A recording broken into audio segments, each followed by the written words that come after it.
Pinag-aaralan na pong magreklamo ng isang pamilya sa Davao City laban sa Southern Philippines Medical Center. Naputol kasi ang ulo ng sanggol habang iniluluwal ito sa nasabing ospital. Mariin namang itinanggi ng pamunuan ng ospital na nagpabaya sila. Narito ang report.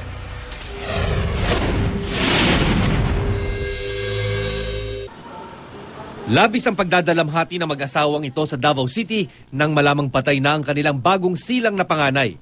Ang mas masakit pa raw, naputol ang ulo ng kanilang supling habang iniluluwal ng 16 anyos na ina sa Southern Philippines Medical Center. Suhi raw o una ang paa ng bata ng isilang. Sakitan po na ako pagtahi sa ulo. Sakit po siya ako Sakit po siya ako Pat ilang kuan hinayan kung gipugos man to nila, kung dili mo gawas ang ulo kay suhi, di siyempre alalayan jud to nila.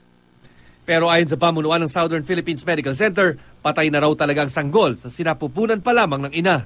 Naubusan daw kasi ito ng oxygen. Gabi pa lang daw ng Martes, dinudugo na raw ang ina, ngunit itinakbo lang sa ospital alas 6 na kinaumagahan. Sa ubigay ni resident, 3 cm lang ang opening.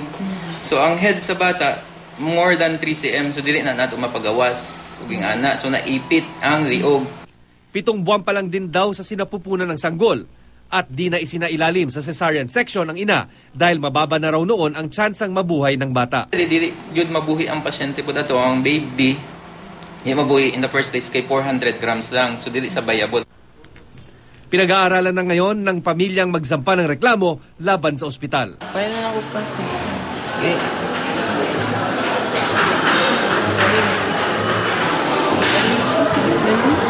Sila day mawadano.